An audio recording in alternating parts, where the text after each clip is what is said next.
السلام علیکم ورحمۃ اللہ وبرکاتہ۔ بسم اللہ والحمد للہ والصلاة والسلام علی رسول اللہ، اما بعد فاعوذ باللہ من الشیطان الرجیم، بسم اللہ الرحمن الرحیم۔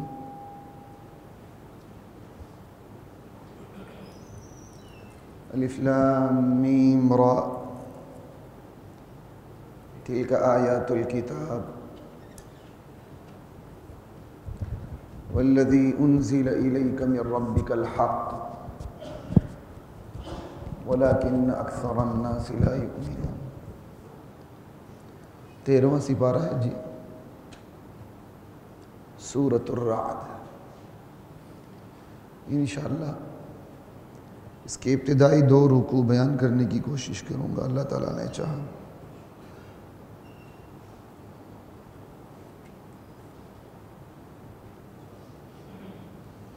ان دونوں رکوعات میں خالص اللہ کا تعارف اور اس کی تعریف موجود ہے، اس کی قدرت کا بیان ہے۔ آج ایک جو جدید ماڈرن ذہن ہے نا، جو ریشنلزم کا شکار ہے، حالانکہ اللہ کی ذات بالکل عقل سے ثابت ہوتی ہے، تو ریشنلزم کا بھی تقاضا ہے کہ بندہ سب سے زیادہ توجہ اللہ کی ذات و صفات پہ دے۔ لیکن یہاں کا عجیب ریشنلزم ہے، دنیا کی ہر چیز کی تحقیق کریں گے، کتے پر دنیا کی یونیورسٹیز کے اندر کتوں کے اوپر فیکلٹیز اور چیئرز قائم ہیں، ٹھیک، اللہ کی صفات پہ توجہ نہیں ہے، اللہ کی قدرت، اس کی حکمت، اس کے تدبر پر کوئی توجہ نہیں ہے، بلکہ بڑی بڑی تفاسیر خالی ہیں، گزر جاتی ہیں، جہاں بحث کرنی ہوتی نہیں کرتے، جہاں کرنی ہوتی چھوڑ دیتے ہیں۔ آپ حیران ہوں گے، سورۃ الرعد کا پہلا رکوع خصوصیت سے اللہ کی 2 صفات پر بھرپور توجہ دیتا ہے۔ پہلے پورے رکوع کو آپ دیکھ لیں، خلاصہ بتا رہا ہوں، پھر انشاءاللہ اس کا ترجمہ عرض کر دوں۔ پہلا پورا رکوع اس بات پر ہے کہ اللہ ہمہ کن ہمہ کار ہے، تمام امور کی تدبیر اللہ ہی کرتا ہے، سارے کام کا ماہر اللہ ہے، صرف کرنے والی ذات اللہ کی ہے۔ پہلے پورے رکوع کا خلاصہ، اللہ نے پوری کائنات سے مثالیں سامنے رکھنی ہیں کہ کرنے والا صرف میں ہوں۔ اور دوسرے رکوع کو دیکھ لیں، اللہ نے پورے رکوع میں یہ کہا ہے جاننے والا صرف میں ہوں، حمدان بھی میں، ہمکار بھی میں، ہمکن بھی میں۔ اب ان صفات پہ توجہ دینے کی ضرورت ہے۔ جو ان صفات پہ توجہ دے گا، شرک کا توق اس کی گردن پہ نہیں پڑ سکتا، کبھی بھی شرک کا توق اس کی گردن میں نہیں آ سکتا، چونکہ وہ ان صفات پر توجہ نہیں دیتا، تو پھر شف والی سرکاریں آتی ہیں سامنے، پھر ایسے پیر و مرشد سامنے آتے ہیں نام نہاد تصوف کا کو بدنام کرتے ہوئے، ہم تمہارے دلوں کے حال کو جانتے ہیں۔ پیر مرید کو کہہ دیتا ہے، مرید پیر صاحب کے بارے میں کہتا ہے یہ اللہ سے ڈائریکٹ ہم کلام ہوتے ہیں، جو نبی ڈائریکٹ ہم کلام ہوا وہ تو ہوا کلیم اللہ، وہ ہر وقت بھی ہم کلام نہیں تھا، یہ تو نعوذ باللہ کلیم اللہ سے بھی بڑھ گئے، پتہ نہیں یہ کیا ہے۔ دیکھیں ذرا، توجہ دیں آپ، اللہ کی ذات پر توجہ ہر مرض کا علاج ہے، ہر فتنے کا علاج ہے۔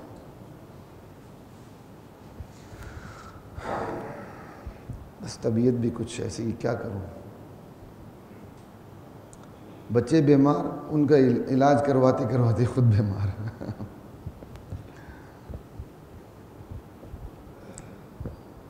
ایمان کے بعد سب سے بڑی نعمت اللہ کی صحت ہے، تندرستی۔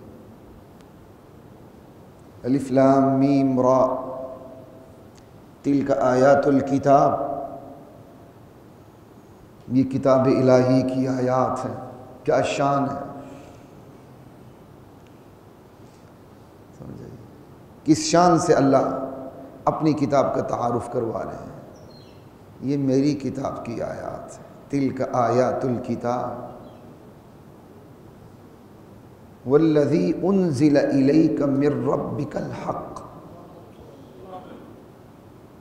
میرے نبی جو کچھ آپ کے پروردگار کی طرف سے آپ پہ نازل ہو رہا ہے، ہو چکا ہے، ہوگا، وہی برحق ہے۔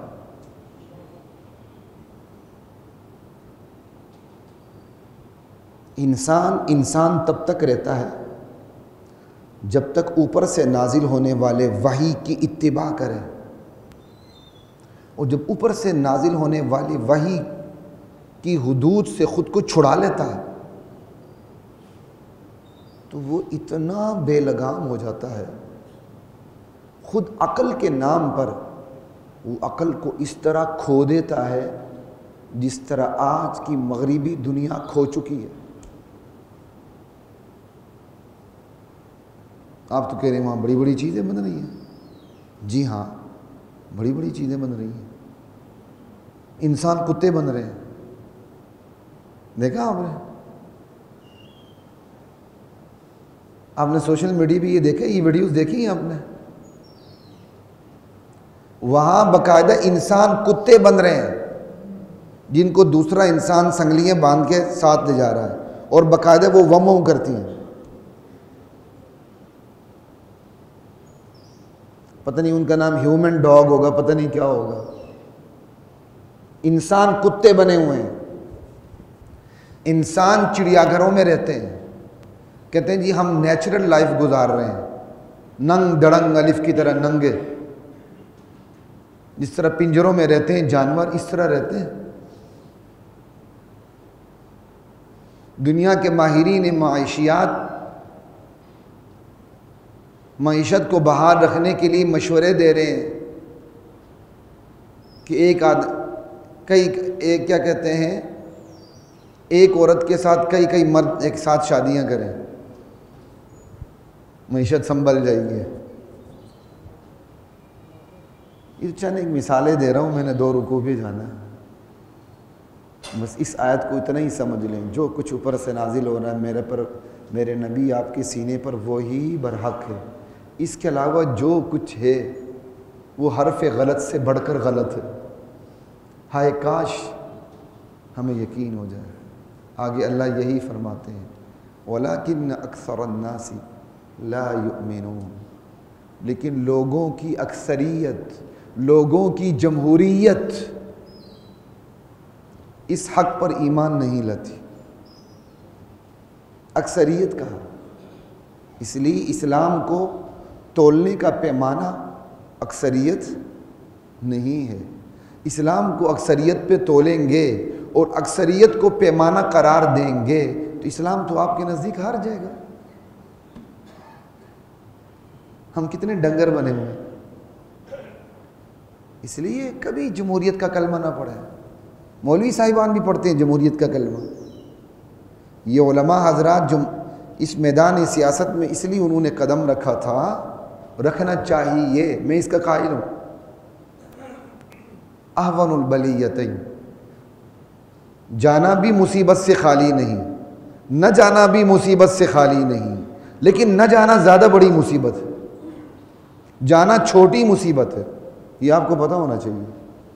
اور جو علماء سن رہے ہیں اس کی ریکارڈنگ وہ بھی دل کے کانوں سے سنیں۔ اب تو مولویوں نے بھی جمہوریت پر کتابیں لکھنی شروع کر دی ہیں کہ جمہوریت کے راستے اسلام آئے گا۔ انا للہ و انا الیہ راجعون ثم انا للہ و انا الیہ راجعون۔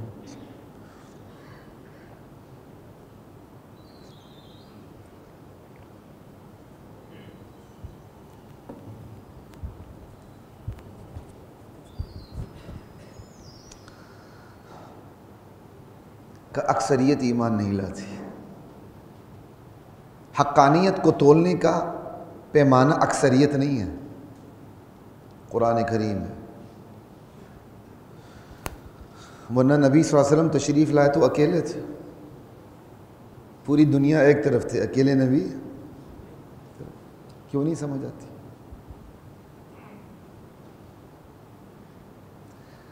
بندہ مومن جب تک کلیئر نہ ہو نا،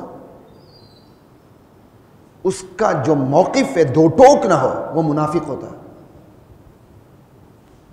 ہم خاندانی مسلمان ہیں، یقین ہے یا اللہ کے نبی جو کچھ آپ پہ اترا وہ سچ ہے، اس کے علاوہ سب کچھ غلط ہے، یقین ہوتا تو خاندانی منصوبہ بندیاں کرتے۔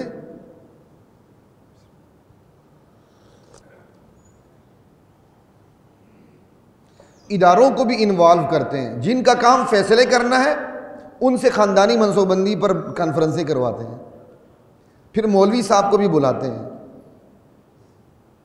مولوی صاحب بھی ایج پیج کر کے کھچڑی بنا کے بک بک کرتا ہے اور کچھ نہیں کرتا۔ پھر اخباروں میں ہر مسلک کے مولویوں کے تصویروں کے ساتھ 2-2 فٹوں کے کراکلوں کے ساتھ فتوے آتے ہیں، خاندانی منصوبہ بندی کرو۔ آیت کیا پیش کرتے ہیں؟ 2 سال دودھ پلاؤ۔ کیا خدا کی قسم یہ احمق اور کھوتے ہیں۔ وہ پوری آیت پڑھے، آیت آئی کس لیے؟ جس نے مکمل دودھ پلانا ہے وہ 2 سال تک ہی پلائے، یہ ہے لمن اراد ان یتم الرضاعہ، جو چاہتا ہے کہ میں رضاعت مکمل کروں، دودھ مکمل کروں، وہ صرف 2 سال پلائے، یہ ترجمہ ہے۔ اور کن کی فوٹوز آتی ہیں؟ مولویوں کی، جنہیں ہمارے علوم کی ABC نہیں آتی، ABC چٹ جاہل۔ چلو کسی اور مسلک کی بات نہیں کرتا ہوں، میں دیوبند سکول آف تھاٹ سے پڑھا ہوں۔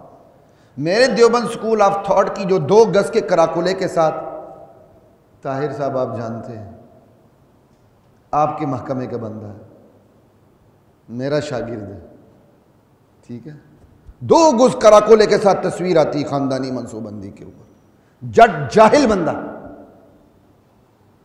یہ دنیا ہے کتنی زندگی کی، اس کا باپ بھی مر گیا، اس نے بھی مرنا ہے، میرے باپ بھی چلا گیا، ہم نے بھی مرنا ہے، وہاں تو حساب دینا قبر میں، تیری ایسی کی تیسی۔ یہاں میں اتنی بات کر رہا ہوں، اللہ کہہ رہے اکثریت ایمان نہیں لاتی، جو ہم مسلمان ہیں اپنے ایمان کو ٹٹولیں۔ آیت اتری ہے کافروں کے لیے کہ اکثریت ایمان نہیں لاتی، فٹ کس پہ ہو رہی ہے؟ ہم مسلمانوں پر۔ کتنا ایمان ہے ہمارا؟ عرصہ دراز ہوا، ایک ریٹائرڈ جرنیل صاحب تھے، میری ان سے بحث ہو گئی، ہم کسی مشترکہ دوست کے پاس بیٹھے ہوئے تھے DHA میں کہیں، معیشت پہ بات کرتے کرتے کہنے لگے کہ اس سودی نظام کے علاوہ کوئی گزارا نہیں ہے، یہی نظام ہے بس۔ میری ان کے ساتھ پھر بحث شروع ہو گئی۔ میں نے کہا علماء نے آپ کے سامنے پورا حل پیش کیا ہے، کہنے لگے مولوی کو آتا کیا ہے؟ تو میں نے برجستہ کہا میٹرک پاس کو آتا ہے۔ میری بات تو آپ سمجھ گئے ہوں گے نا۔ ریٹائرڈ جنرل صاحب کہتے ہیں مولوی کو آتا کیا ہے؟ میں کہا مولوی کو نہیں آتا تو میٹرک پاس کو آتا ہے۔ حق دک رہ گیا، آگے نہیں بولے، سمجھ آئی؟ میٹرک پاس کو آتا ہے۔ خدا کا بندہ ہے، جس کی جو فیلڈ ہے اسی کو رہنے دو، اس کے اوپر۔ مسلمان ہوتے ہوئے مسلمان کہتا ہے کہ سودی معیشت ہی چلے گی، اس دنیا میں اسلامی معیشت نہیں آ سکتی۔ مسلمان ہوتے ہوئے سور کے برگر کھاتے ہیں اور بڑے بڑے لوگ کھاتے ہوئے اس دنیا سے چلے گئے، نام لے تو ہماری گرفتاریاں ہو جائیں۔ شراب کی بوتل، سور کے برگر آج بھی چلتے ہیں۔ شناختی کارڈ میں کیا لکھا ہوا ہے؟ مسلمان، فرقہ واریت سے پاک مسلمان جی، نہ وہ سنی ہے تو نہ شیعہ ہے تو نہ بریلوی ہے نہ دیوبندی ہے، کیا ہے جی؟ فرقہ واریت سے پاک مسلمان۔ کیا زبردست مسلمان ہے، شراب کی بوتل اور سور کے برگر۔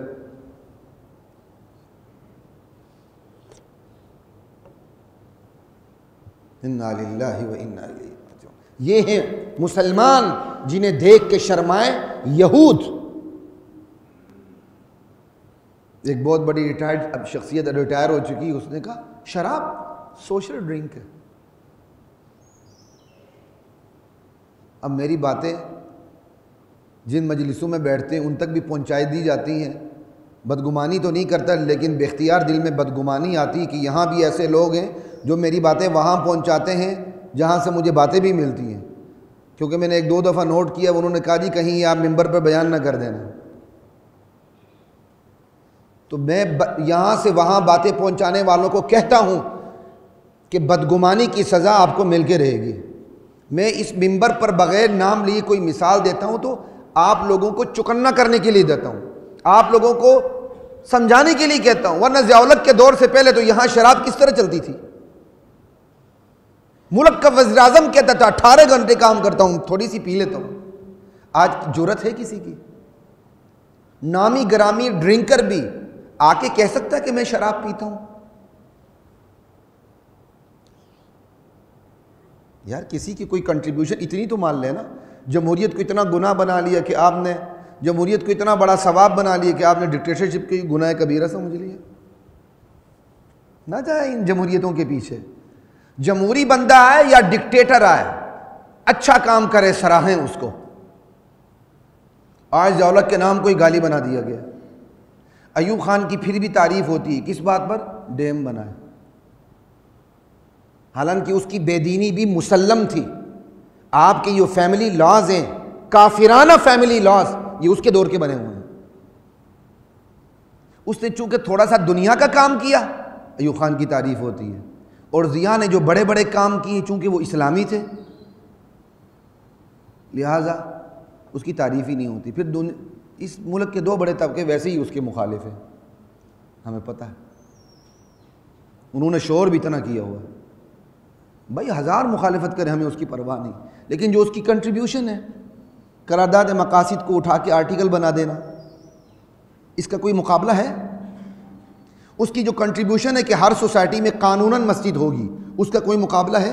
اس کی جو یہ کنٹریبیوشن ہے کہ سرکاری اداروں میں بھی نماز کے وقفے ہوں گے، اس کا کوئی مقابلہ ہے؟ اس کی جو یہ کنٹریبیوشن ہے کہ قومی لباس کو رواج دینا، اس کا کوئی مقابلہ ہے؟ بھائی کسی کی کوئی کنٹریبیوشن ہو مان لے۔ جمہوریت کو آپ نے ایسی قرآن کی آیت بنا لی کہ ڈکٹیٹرشپ آپ کے نزدیک گناہ کبیرہ ہو گیا۔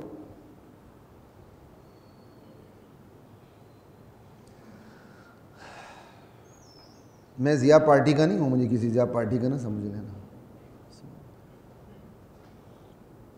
لیکن اوپر سے لے کر نیچے تک اب تک جتنے حکمران آئے الحمدللہ پورے شرح صدر کے ساتھ اگر میں کسی حکمران کی عزت کرتا ہوں تو وہ ضیاء الحق، بس کچھ تو حیا تھی اس کے اندر۔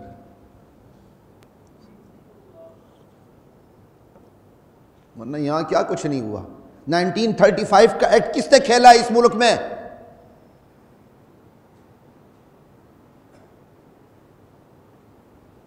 ہم ان کو شیلٹر دیتے ہیں سب کو، جنہوں نے اس کے اندر ہندوانہ اور انگریز کے قانون نافذ کر دیے۔ اللہ کے دین کے وفادار ہو جائیں بس، اس کے سامنے ماں باپ بھی آ جائیں تو ان کی کوئی حیثیت نہیں ہے۔ ہاں ماں باپ ہیں، تخلیق کا ذریعہ بنے ہیں، اللہ تعالیٰ نے ان کو ایکسیپشنل عزت دی ہوئی ہے، مشرک بھی ہیں تو عزت پوری کرنی ہے ان کی، اولڈ ہاؤس نہ پہنچا دیں چاہے مشرک ہیں۔ اللہ الذی رفع السماوات بغیر عمد ترونہا۔ اب اللہ، میں نے کہا نا اس پورے رکوع کے اندر اللہ کہتے ہیں کرنے کے کام میں ہی کرتا ہوں۔ اللہ کا تعارف کیا ہے؟ اللہ نے بغیر ستونوں کے آسمان کو بلند کیا ہوا ہے۔ دیکھو تم دیکھو ذرا، اتنا بڑا آسمان بغیر ستونوں کے، کر کے دکھاؤ۔ ثم استوى علی العرش، اللہ پھر عرش پر قائم ہوا ہے، اقتدار بھی اس کا ہے۔ عرش پر کیسے ہم نہیں جانتے، وہ عرش پر متمکن ہے، لیکن اس کی کیفیت کو ہم جانتے نہیں۔ وہ عرش پر بیٹھا نہیں ہے ہماری طرح، ہم بیٹھتے ہیں تو چاروں طرف سے گھیرے میں آ جاتے ہیں۔ وَسَخَّرَ الشَّمْسَ وَالْقَمَرَ، سورج اور چاند جیسے سیاروں کو اس نے اپنے قابو میں رکھا ہوا ہے، اور یوں قابو میں رکھا ہے کہ سورج کی چال ہو یا چاند کی چال ہو انسانیت کے فائدے میں آتی ہے، مخلوق کے فائدے میں آتی ہے۔ اس کے قابو سے باہر نہیں ہے۔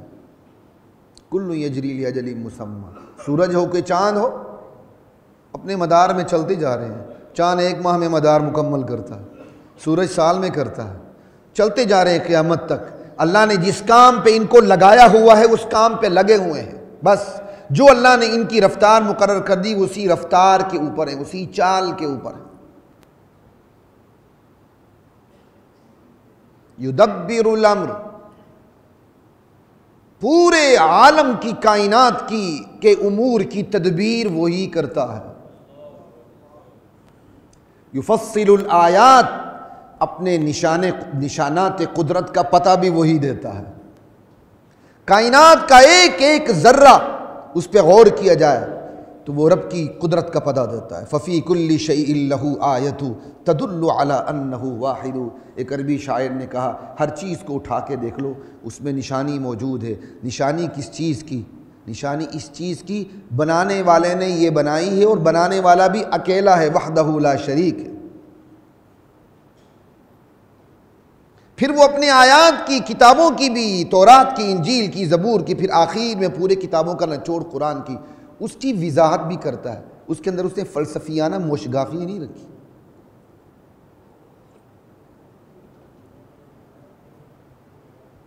اور یہ کیوں کرتا ہے؟ لعلکم بلقاء ربکم توقنون، تاکہ تمہیں اپنے پروردگار سے ملاقات کا یقین آ جائے کہ ایک دن واپس چل کے اس کے پاس جانا ہے، اور جو اس نے ذمہ داریاں سونپی تھیں، جو عقل دی تھی، جو اقتدار دیا تھا، جو اختیارات دیے تھے، جو طاقتیں دی تھیں، جو قوتیں دی تھیں، ان سب کا پھر اس نے حساب لینا ہے۔ وَهُوَ الَّذِي مَدَّ الْأَرْضَ، وہ اللہ ہی ہے جس نے زمین کو بچھا دیا ہے بچھونے کی طرح۔ وَجَعَلَ فِيهَا رَوَاسِيَ وَأَنْهَارًا، اور اس میں مضبوط پہاڑ گاڑ دیے ہیں زمین پانی پر، پھر زمین پر مضبوط پہاڑ نیچے تک، پھر اوپر تک، زمین ہچکولے نہ کھائے، اس کی قدرت سے۔ وَأَنْهَارًا، پھر اس میں دریا بہا دیے، نہریں بہا دی۔ وَمِن كُلِّ الثَّمَرَاتِ جَعَلَ فِيهَا زَوْجَيْنِ اثْنَيْنِ، پھر ہر پھل کے اس نے جوڑے بنا دیے، نر مادہ جوڑے، جتنے بھی جوڑے آ جائیں، میٹھے ترش، جتنے بھی جوڑے بنا سکے۔ قرآن نے جوڑے کی بات کی، یہاں تک کہ نر مادے کا جوڑا۔ برف کے اندر بھی نر مادے ہوتے ہیں، یہ برف بھی چڑھتی بڑھتی ہے اپنے نر مادہ کی وجہ سے۔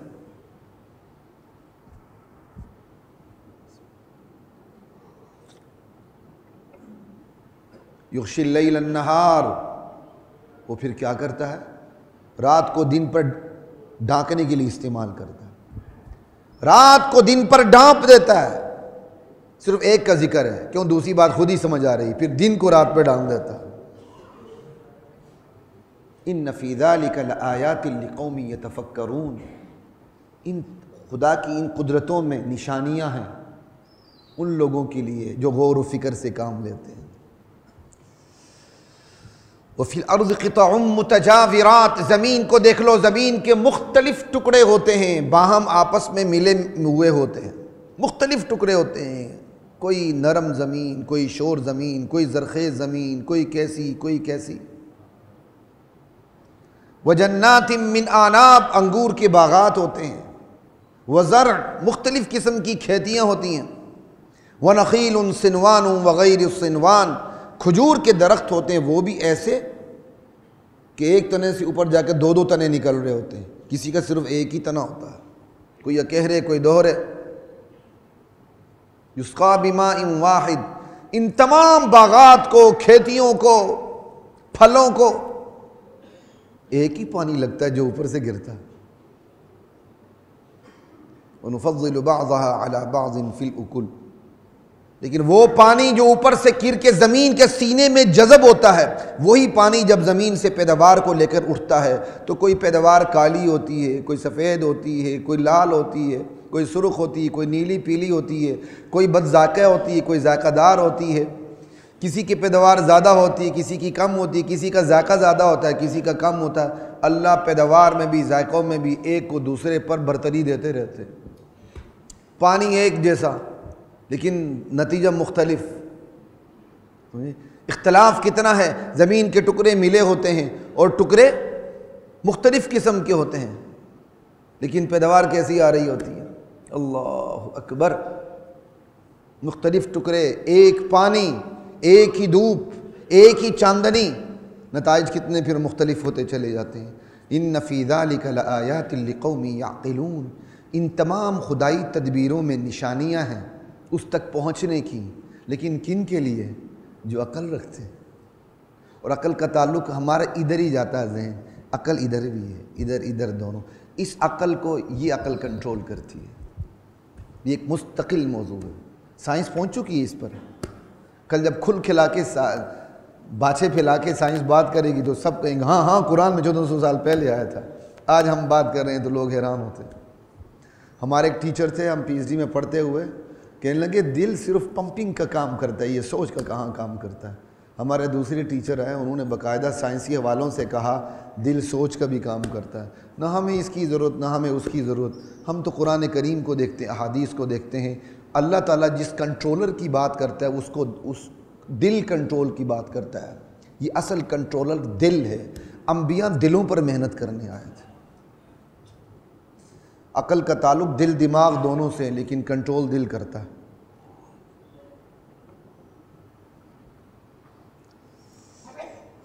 وَإِن تَعْجَبْ فَعَجَبٌ قَوْلُهُمْ، میرے نبی اگر آپ نے تعجب کرنا ہے نا تو پھر تعجب کی یہ بات ہے، یہ اسلوب ہوتا ہے کسی بات میں وزن پیدا کرنے کے لیے، یہ عربی کا اسلوب ہے۔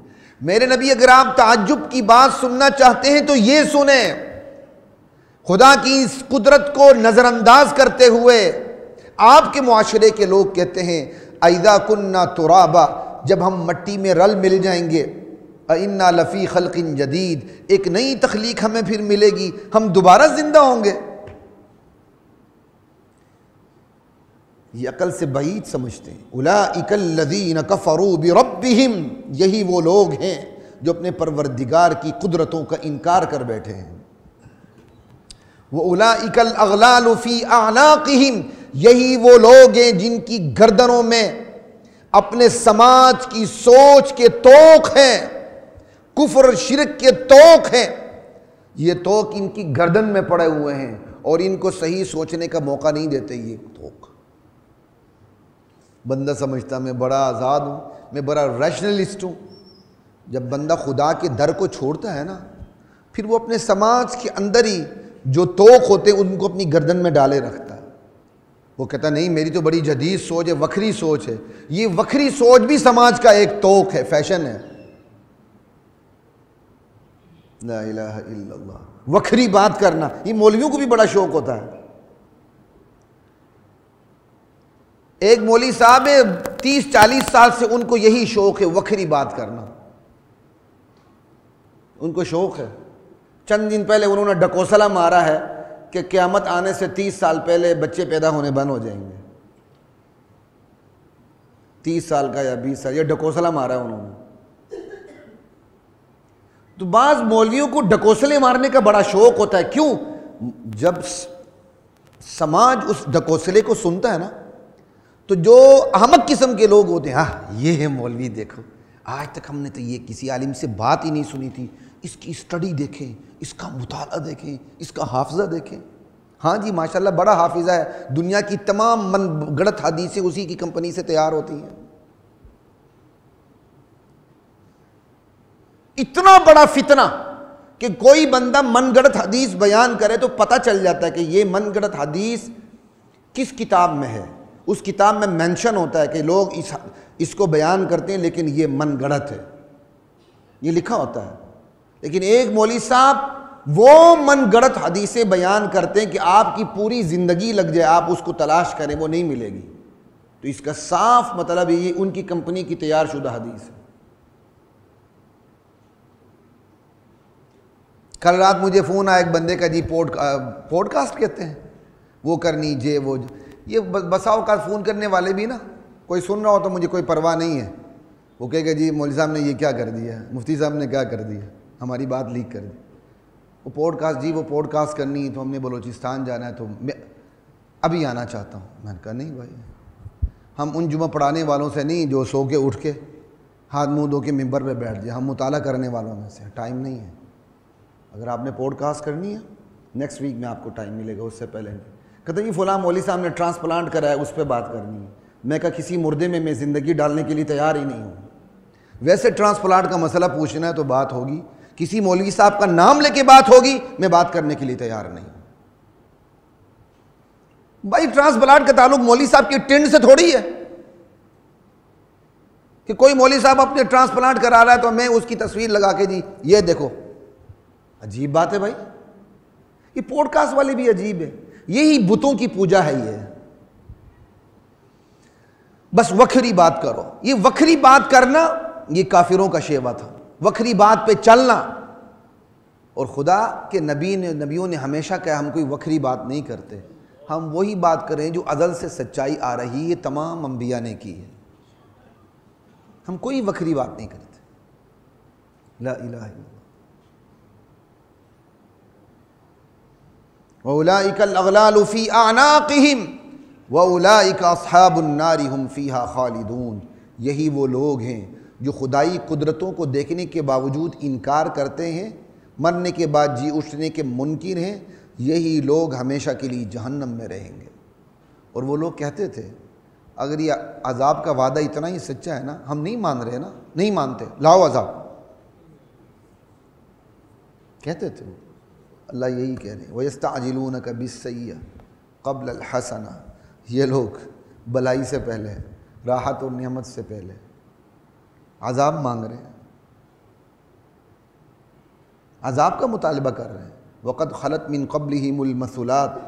ان سے پہلے جو قومیں خدائی عذاب کا شکار ہوئیں ان کی مثالیں گزر چکی ہیں. وہ مثالیں ان کے معاشرے میں کہاوتوں کے طور پر بیان بھی ہوتی ہیں, پھر بھی ان کو ڈر نہیں لگتا. وَإِنَّ رَبَّكَ لَذُو مَغْفِرَةٍ لِلنَّاسِ عَلَىٰ ظُلْمِهِمْ لَذُو مَغْفِرَةٍ لِلنَّاسِ عَلَىٰ ظُلْمِهِمْ. تمہارا پروردگار لوگوں کے ظلم کے باوجود بڑی مغفرت والا, گرفت فوراً نہیں کرتا, ڈیل دیتا ہے. تو اس ڈیل سے فائدہ اٹھانا چاہیے, بندے کو ٹھیک ہونا چاہیے. وَإِنَّ رَبَّكَ لَشَدِيدُ الْعِقَابِ. تمہارا پروردگار سزا دینے میں بھی بڑا سخت ہے, اس کی گرفت بھی بڑی سخت ہے, اس کے ڈیل بھی پورے عالم کے لیے. تو ڈیل دے رہا ہے تو فائدہ اٹھاؤ, ٹھیک ہو جاؤ. وَيَقُولُ الَّذِينَ كَفَرُوا لَوْلَا أُنزِلَ عَلَيْهِ آيَةٌ مِّن رَّبِّهِ. یہ کافر لوگ کہتے ہیں کہ اس نبی پر جو اپنے آپ کو نبی کہتا ہے, نعوذ باللہ, صلی اللہ علیہ وسلم, اس پر کوئی فرمائشی معجزہ کیوں نہیں اترتا, کہ ایسا معجزہ اترے کہ ہم اس پر ایمان لانے پہ مجبور ہو جائیں. ایک بات یاد رکھیں, جو قوم فرمائشی معجزہ طلب کرتی ہے اس فرمائش پر اس کی فرمائش پوری کر دی جاتی ہے, پھر وہ ایمان نہیں لاتی تو عذاب الہی کے شکار ہو جاتی ہے. فرمائشی معجزے کا نہ آنا اس قوم پر اللہ کی رحمت ہوتی ہے.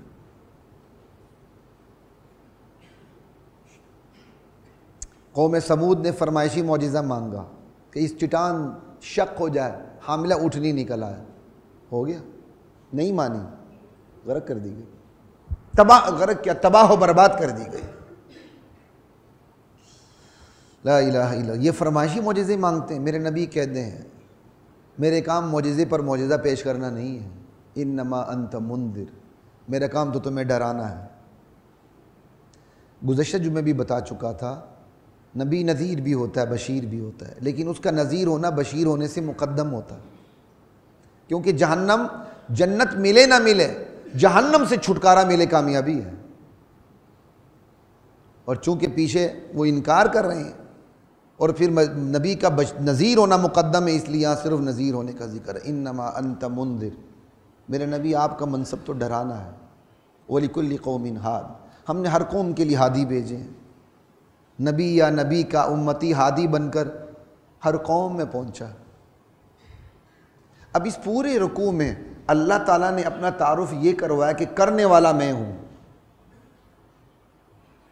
اور جس کے ہاتھ میں سب کچھ ہے ہم اس کے پاس جا ہی نہیں رہے, اور جس کے ہاتھ میں کچھ بھی نہیں وہ اپنی قبض دور نہیں کر سکتا, قبض کشا کھائے بغیر ہم اس کو مشکل کشا بنا لیتے ہیں. یہ عجیب انسان ہے. اللہ کو اللہ نہیں مانتا, انسان کو اللہ مان لیتا ہے. جو بیمار ہو جائے تو ہسپتال میں جائے, دل کا دورہ پڑے تو کیا کہتے ہیں جا کر سرجریاں کرواتا پھرے, لوگ اس کو مشکل کشا بنا لیتے ہیں. اور اللہ تعالیٰ اپنی پوری مشکل کشائی, حاجت روائی, اپنا تعارف کرواتا ہے, کرنے والا میں ہوں, میرے پاس آؤ. اب اگلا پورا رکوع کس بات پر ہے؟ جاننے والا میں ہوں. بس دیکھیے, اللہ یعلم ما تحمل انثی کل انثی. وقت نہیں اس لیے میں صرف ترجمہ عرض کرتا جاؤں گا. اللہ ہی وہ ہے, ہر مادہ اپنے پیٹ میں اس نے کیا اٹھا رکھا ہے اللہ ہی جانتا ہے. یعنی اللہ اپنے علم کی وسعت مادہ سے دے رہے ہیں. مادہ کے پیٹ میں کیا ہے میں جانتا ہوں. نیک ہے, بد ہے, گمراہ ہے, کیا ہے سمجھے, میں جانتا ہوں. مذکر مؤنث کو بھی آج تک کوئی نہیں جان سکا. وہ تو مشینیں لگاتے ہیں, اسباب استعمال کرتے ہیں. مشینیں لگانا ایسے ہی جیسے مادے کا پیٹ پھاڑ کے دیکھنا, اس کے باوجود بھی ابھی تک وہ 100% رزلٹ پہ نہیں پہنچے. مشینیں لگا کر کسی مادہ کو دیکھنا, کہنا جی سائنس پہچان گئی, یہ ایسا ہی ہے جیسے کسی مادے کو چیر پھاڑ کر دیں. اللہ جو جانتا ہے وہ مشینوں کا محتاج ہے ہی نہیں. بندہ جو جانتا ہے وہ تو مشینوں کا محتاج ہے, پھر بھی 100% نہیں جانتا. مشینوں کے ذریعے پتہ چل سکتا ہے کہ جہنم میں جائے گا جنت میں جائے گا. جو اٹھا رکھا اللہ جانتا ہے. وما تغیض الارحام وما تزداد. یہ ماں کا رحم پیٹ بڑھتا سکڑتا رہتا ہے اپنے بوجھ کو, اپنے بچے کو لے کر. اس بڑھنے سکڑنے کو بھی اللہ ہی جانتا ہے. کتنا بڑھتا ہے, کتنا سکڑتا ہے, کب بڑھتا ہے, کب سکڑتا ہے, اللہ جانتا ہے. کیا اس کے علم کی وسعت ہے. کیسی انوکھی مثال اللہ اپنے علم کی دے رہے ہیں, وسعت کی اور گہرائی کی. وَكُلُّ شَيْءٍ عِندَهُ بِمِقْدَار. ہر چیز اس کے ہاں ایک مقرر مقدار سے ہے, پیمانہ ہے. جو چیز اس نے پیمانے سے اتارنی ہے, نہ وہ زیادہ ہو سکتی نہ وہ کم ہو سکتی. اس پہ پوری خاندانی منصوبہ بندی کے تصور کا رد ہو جاتا ہے, موقع نہیں ہے. عالم الغیب والشہادہ, آیا بھی اس کے لیے آیا, نہا بھی اس کے لیے آیا. الکبیر, وہی بڑا ہے, سب سے بڑا نہیں, وہی بڑا ہے. سب سے بڑا کا تو مطلب ہے اور بھی بڑے, ان بڑوں میں ایک بڑا ہے. اس لیے اللہ اکبر کا ترجمہ غلط کیا جاتا ہے کہ اللہ سب سے بڑا ہے. اصل اس کا ترجمہ ہے اللہ اکبر, یعنی اللہ کبیر, اللہ ہی بڑا ہے. الکبیر, المتعال, بلندی اسی کو جچتی ہے. بس سواء منکم من اسر القول ومن جہر بہ. تم آہستہ بات کرو, سرگوشی کرو, یا زور سے بات کرو, برابر ہے اس کے لیے. ومن هو مستخف باللیل وسارب بالنہار. تم رات کی تاریکی میں چلو, دن دہاڑے کسی گلی میں سرعام پھرو, برابر ہے اس کے لیے. لہو معقبات من بین یدیہ ومن خلفہ. ہر انسان کے آگے پیچھے اللہ نے پیرادار فرشتے رکھے ہوئے ہیں. یحفظونہ من امر اللہ, جو اللہ کے حکم سے اس کی حفاظت کرتے ہیں, چاہے وہ کافر ہو کے مسلمان ہو, ورنہ دنیا کی مخلوقات اس کو کھا جائے. لیکن یہ حفاظت ہدایت کے معاملے میں نہیں ہے کہ اللہ تعالیٰ کسی کی حفاظت کر کے زبردستی ہدایت دے دے. نہیں, وہ اللہ تعالیٰ نے بندے کو اختیار دے دیا ہے. ان اللہ لا یغیر ما بقوم حتی یغیروا ما بانفسہم. جب تک بندہ اپنے دل کے حالات تبدیل نہیں کرتا, اللہ تعالیٰ باہر کے حالات تبدیل نہیں کرتے. اچھے حالات ہوں گے, دل اچھا ہوگا, حالات اچھے ہوں گے, دل برا ہوگا, حالات برے ہوں گے. وَإِذَا أَرَادَ اللَّهُ بِقَوْمٍ سُوءًا فَلَا مَرَدَّ لَهُ. اللہ کسی قوم کے ساتھ جب کسی مصیبت کا ارادہ کر لیتے ہیں تو کوئی ٹالنے والا نہیں ہے. وَمَا لَهُم مِّن دُونِهِ مِّن وَالٍ. مخلوق کے لیے اللہ کے سوا کوئی والی نہیں ہے. وَالَّذِي يُرِيكُمُ الْبَرْقَ خَوْفًا وَطَمَعًا. وہ اللہ ہی تو ہے جو بادلوں میں بجلی کی کڑک تمہیں دکھا دیتا ہے, اور ایک ہی بجلی کی کڑک سے تمہیں امید بھی لگتی ہے, خوف بھی ہوتا ہے. امید کے موسم سہانا ہو جائے گا, خوف کے بجلی کی کڑک کے نیچے آ جائیں گے. ایک ہی چیز میں اللہ نے دونوں چیزیں رکھی ہیں. وَيُنشِئُ السَّحَابَ الثِّقَالَ. او بوجھ سے لدے بادل وہی اٹھاتا. وَيُسَبِّحُ الرَّعْدُ بِحَمْدِ، یہ گرج بھی اس کی تسبیح بیان کرتی ہے، بادلوں کی اس کی حمد و ثنا کرتی ہے۔ وَالْمَلَائِكَةُ مِنْ خِیفَتِهِ، یہ فرشتے بھی اس کی ہیبت سے اس کی حمد و تسبیح بیان کرتے ہیں۔ وَيُرْسِلُ الصَّوَاعِقَ فَيُصِيبُ بِهَا مَن يَشَاءُ وَهُمْ يُجَادِلُونَ فِي اللَّهِ، وہ بجلیاں بھیج دیتا ہے، بجلی کی کڑک بھیج دیتا ہے، جس پر چاہتا ہے اس پر بھیج دیتا ہے۔ ایسی حالت میں بھی جب لوگ اللہ کے بارے میں لڑ جھگڑ رہے ہوتے ہیں، اللہ بجلی کی کڑک سے انہیں خاکستر کر کے رکھ دیتا ہے۔ کوئی کہتا ہے اللہ لوہے سے بنا ہے، پیتل سے بنا ہے، سونے سے بنا ہے، چاندی سے بنا ہے، انا للہ و انا الیہ راجعون، اللہ ہے بھی کہ نہیں؟ اللہ کہتا ہے ایسی باتیں ہو رہی ہوتی ہیں، بجلی کی کڑک سے ہی پار کر دیتا ہوں۔ وَهُوَ شَدِيدُ الْمِحَالِ، اللہ اپنے داؤں میں بڑا مضبوط ہے۔ لَهُ دعوت الحق، سچی پکار اسی کے لیے، اسی کو پکارنا برحق ہے، اس کے علاوہ کسی اور کو اپنے مصائب میں پکارنا باطل ہے۔ لَهُ دعوت الحق وَالَّذِينَ يَدْعُونَ مِن دُونِهِ، اس اللہ کو چھوڑ کر جو لوگ اللہ کی مخلوق کے پاس جاتے ہیں، لا يستجیبون لهم بشیء، وہ ان کی کسی بات کا جواب بھی نہیں دے سکتے۔ الا کباسط کفیہ، اللہ کو چھوڑ کر اللہ کی عاجز و لاچار مخلوق کے پاس جا کر، زندوں مردوں کے پاس جا کر بھیک مانگنے والا، حاجت روائی چاہنے والا ایسا ہی ہے جیسا کوئی بندہ کی پانی کے پاس چلا جائے کہ پانی میاں میرے منہ میں آ جاؤ نا، تمہاری مہربانی۔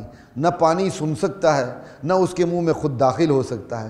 اللہ کو چھوڑ کر جو اللہ کی عاجز و لاچار مخلوق کے پاس چلے جاتے ہیں کہ ان کی مشکل کشائی ہو جائے، نہ وہ پانی جس طرح سنتا نہیں ہے، سنتے بھی نہیں، جس طرح پانی ان کے منہ میں داخل ہو کے ان کی پیاس نہیں بجھا سکتا، بالکل اسی طرح وہ مخلوق ان کے کام آ کر ان کی پیاس نہیں بجھا سکتی۔ لا الہ الا اللہ۔ تو کافروں کی جتنی بھی پکار ہے جو اللہ کے علاوہ دوسروں کو پکارتے ہیں، یہ نیری گمراہی ہے۔ وَلِلَّهِ يَسْجُدُ مَن فِي السَّمَاوَاتِ وَالْأَرْضِ طَوْعًا وَكَرْهًا، آسمان و زمین میں جتنی مخلوقات ہیں اللہ ہی کو سجدہ کرتی ہیں، اللہ ہی کی اطاعت کرتی ہیں، کوئی خوشی سے کرتا ہے، کوئی ناخوشی کرتا ہے۔ وَظِلَالُهُمْ بِالْغُدُوِّ وَالْآصَالِ، اور مخلوقات کے سائے بھی صبح و شام اسی کے سامنے سجدہ کرتے ہیں۔ جو کافر انسان ہے وہ بھی خدا کی قانون فطرت کا پابند ہے کہ نہیں؟ تو یہ پابند ہونا اتباع کرنا ہے، یعنی مطیع ہونا ہے، لیکن یہ مطیع ہونا کیا ہے؟ مجبوراً۔ اسی طرح سائے جو صبح و شام مغرب مشرق میں گرتے ہیں، خدا کے قانون کی پیروی ہو رہی ہوتی ہے نا، یہ ان کے سجدہ ہے۔ یہ میں نے آیت سجدہ پڑھی ہے، جس نے سنا ہے اس پر سجدہ تلاوت واجب ہے۔ جیسے ہی آپ یہ بیان ختم ہو جائے سجدہ کر لیجیے گا۔